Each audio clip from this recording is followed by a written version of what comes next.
तो दोस्तों, आज हम बात करने वाले हैं कि प्रेरक विद्यालय बनाने के लिए हमारी क्या कार्य योजना होगी। ये एक गूगल फॉर्म भी डेवलप किया गया है, जिसमें हर विद्यालय से उसके प्रधानाध्यापक द्वारा ये सूचना मांगी गई है कि वो अपने विद्यालय को प्रेरक विद्यालय बनाने के लिए क्या कार्य योजना बना रहे हैं। तो उसमें पहला क्वेश्चन है, विकास क्षेत्र का नाम डाल देना है, फिर विद्यालय का नाम डाल देना है।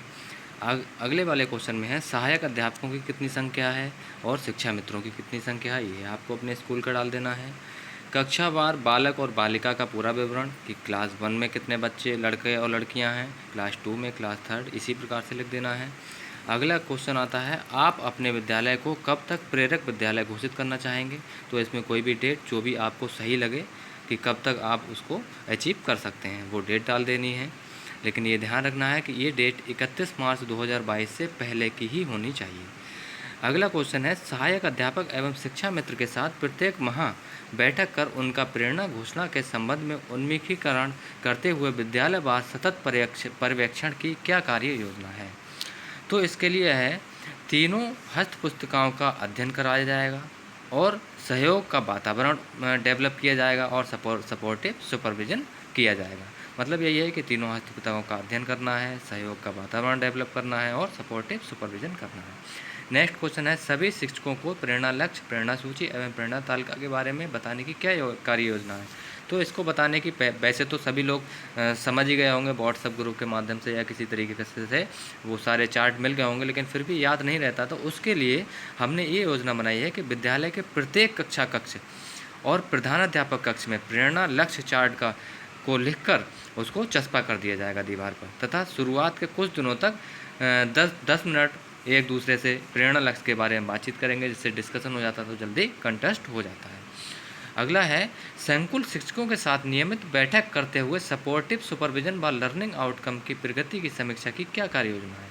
तो इसके लिए कार्य योजना ये है, संकुल शिक्षकों के साथ नियमित बैठक करते हुए तीनों हस्तपुस्तिकाओं के प्रभावी क्रियान्वयन में सहयोग प्राप्त किया जाएगा तथा विद्यालय में प्रभावी शिक्षण एवं लर्निंग आउटकम प्राप्त करने में सहयोग लिया जाएगा।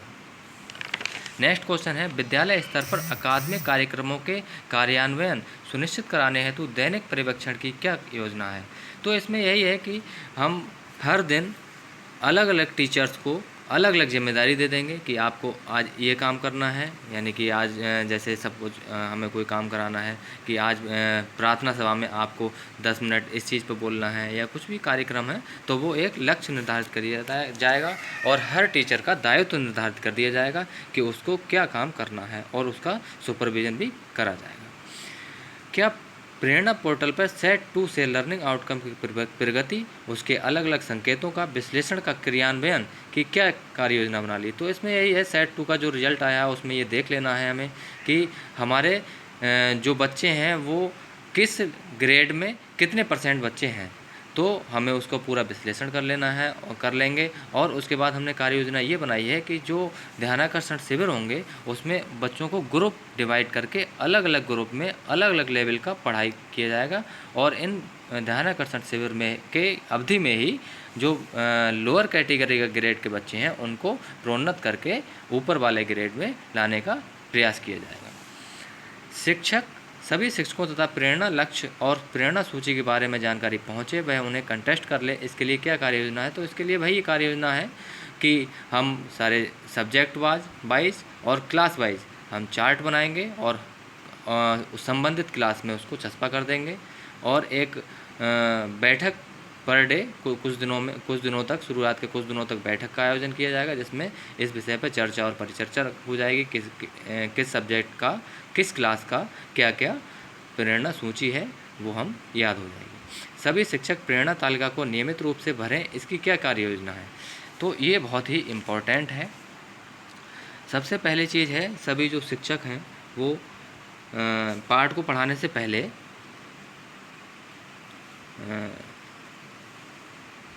प्रत्येक सोमवार को शिक्षकों के साथ बैठक करेंगे और उससे भी पहले इसका एक वर्कशॉप हम करवाएंगे, जिसमें संकुल शिक्षक और एआरपी भागीदारी निभाएंगे और उनके द्वारा सारे शिक्षकों को हम वर्कशॉप में पूरा समझाएंगे।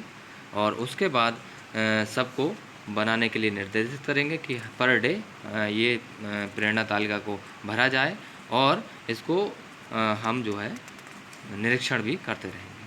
प्रत्येक पाठ को शिक्षक को पढ़ाने में सहयोग के लिए शिक्षक योजना बनाकर शिक्षकों के साथ साझा करने की और नियमित अनुपालन की क्या कार्य योजना है। ये तो बहुत ही इम्पोर्टेंट है। इसमें है पाठ को पढ़ाने में सहयोग के लिए शिक्षण योजना बनाते समय सीखने के क्रमों तथा लर्निंग आउटकम के उद्देश्यों को ध्यान रखा जाएगा तथा शिक्षक आपस में एक दूसरे को अपने अपने विचारों को साझा करके प्रभावी शिक्षण योजना का निर्माण करेंगे तथा शिक्षक डायरी में इसको नोट डाउन भी करेंगे और समय समय पर प्रधानाध्यापक ARP आदि के द्वारा अनुश्रवण करके उसको पुष्टि करते रहेंगे। प्रत्येक पाठ को अब यह है सप्ताहवार पाठ्यपुस्तक की कार्य योजना बनाकर शिक्षकों को उपलब्ध कराने के साथ साथ अनुश्रवण की क्या कार्य योजना है। प्रत्येक सोमवार को शिक्षकों के साथ बैठक करेंगे और शैक्षिक प्रगति में सुधार का आंतरिक मूल्यांकन करेंगे। स्कूल में नियमित रूप से टाइम टेबल का अनुपालन हो, इसकी क्या कार्य योजना है। सबसे पहले तो हम टाइम टेबल उपलब्ध करा देंगे सारे टीचर्स को और पर डे सारे टीचर्स स्टाफ रूम में जाएंगे और वहाँ पर जाकर देखेंगे कि आज उन्हें किस क्लास में क्या सब्जेक्ट पढ़ाना है और इसी कार्य योजना के तहत वो रोज़ाना टाइम टेबल का अनुपालन करेंगे और पीरियड लगेंगे, बेल बजेगी, ये सारे काम हम सुनिश्चित करेंगे। कक्षा 4-5 में बच्चों को उपचारात्मक शिक्षा अच्छे से मिले, इसके लिए नीचे दिए गए बिंदुओं पर आपकी क्या कार्य योजना है। तो इसके लिए यही है कि हम उपचारात्मक शिविर चलाएंगे और ये पर डे होगा, 1 पीरियड पर डे इसका चलेगा। दूसरा है उपचारात्मक शिविर बच्चों को चिन्हित करने के लिए होगा। ग्रुप बना देंगे हम कि पहले से ही एक पेपर तय करेंगे, 15 क्वेश्चन होंगे उसमें और सारे क्वेश्चन 3-3 नंबर के होंगे, जिसमें 12 क्वेश्चन होंगे हमारे ऑब्जेक्टिव और 3 क्वेश्चन होंगे हमारे सब्जेक्टिव। तो ये बच्चे 21 से 45 नंबर जो ला रहे हैं उनको A ग्रेड में, 15 से 16 से 21 तक ला रहे हैं तो वो B ग्रेड में और उससे नीचे ला रहे हैं C ग्रेड में। और ध्यानाकर्षण जब शिविर स्टार्ट हो जाएगा तो हमारा ये जो लोअर ग्रेड के बच्चे हैं इनको प्रोन्नत करके अपर ग्रेड में लाया जाए, जिससे कि आगे की जो शिक्षण योजना बनाकर दैनिक प्रगति का जो कार्य हो वो नॉर्मल तरीके से पढ़ाई स्टार्ट हो सके। कक्षा 1 से 3 तक बुनियादी शिक्षा अच्छे से मिले, इसके लिए आपकी क्या कार्य योजना है। तो वही है कि हमारा जो आधारशिला मॉड्यूल है उसमें जितनी भी तरीके की कार्य योजनाएँ दी गई हैं, उसमें जो भी हमें इंस्ट्रक्शन मिले हैं, उसमें जो भी मॉड्यूल के अंतर्गत जो भी नियम और कानून बनाए गए हैं उसके अनुसार हम कार्य योजना बनाएंगे। TLM और प्रिंट रिच वातावरण का शिक्षा में उपयोग की क्या कार्य योजना है। इसमें यही करना है प्रतिदिन जो शिक्षण योजना में इसका क्या और कैसे प्रयोग किया जाए इसको वर्णित किया जाए।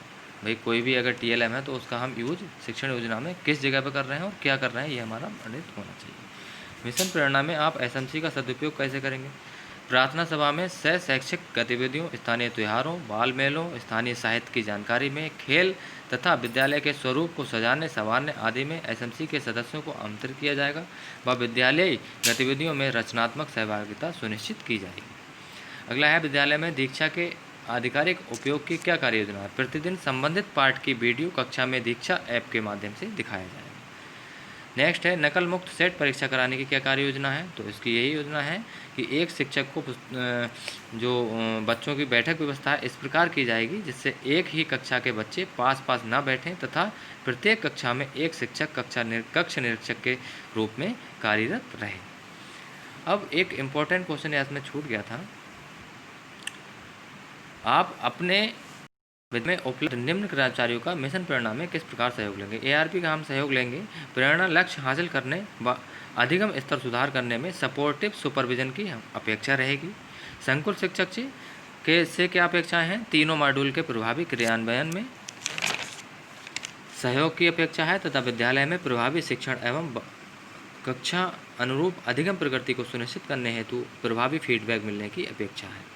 विभाग द्वारा उपलब्ध कराई गई संदर्भ पुस्तिकाओं का शिक्षा गुणवत्ता हेतु सदुपयोग हो, इसके लिए आपकी क्या कार्य योजना है। इसके लिए हमारी कार्य योजना यही है कि जो उसमें दी गई शिक्षण तकनीकियाँ हैं उनको अपनी शिक्षण योजना में समाहित करके शिक्षा गुणवत्ता हेतु सदुपयोग करेंगे। नेक्स्ट है विद्यालय में लाइब्रेरी संचालित करते हुए शिक्षा की गुणवत्ता में सुधार की क्या कार्य योजना है। इससे तो बहुत इम्पोर्टेंट है कि लाइब्रेरी के लिए हमने एक प्रभावी शिक्षक नियुक्त किया गया है, एक सह प्रभारी शिक्षक नियुक्त किया गया है और 3 बच्चों की एक स्कूल के जो 3 बच्चे हैं उनकी एक कमेटी बनाई गई है और उसी कमेटी के और शिक्षकों की मदद से प्रभावी संचालन किया जाएगा, जिससे कि शिक्षा में गुणवत्ता में सुधार मिल सके।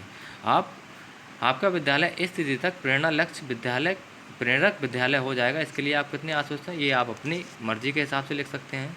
जितने आश्वस्त होंगे 100% भी लिख सकते हैं, लेकिन यहाँ 75% लिखना ज़्यादा सही रहेगा। अगला क्वेश्चन में मोबाइल नंबर डालना है और सबमिट बटन दबाकर सबमिट कर देना है। Thank you.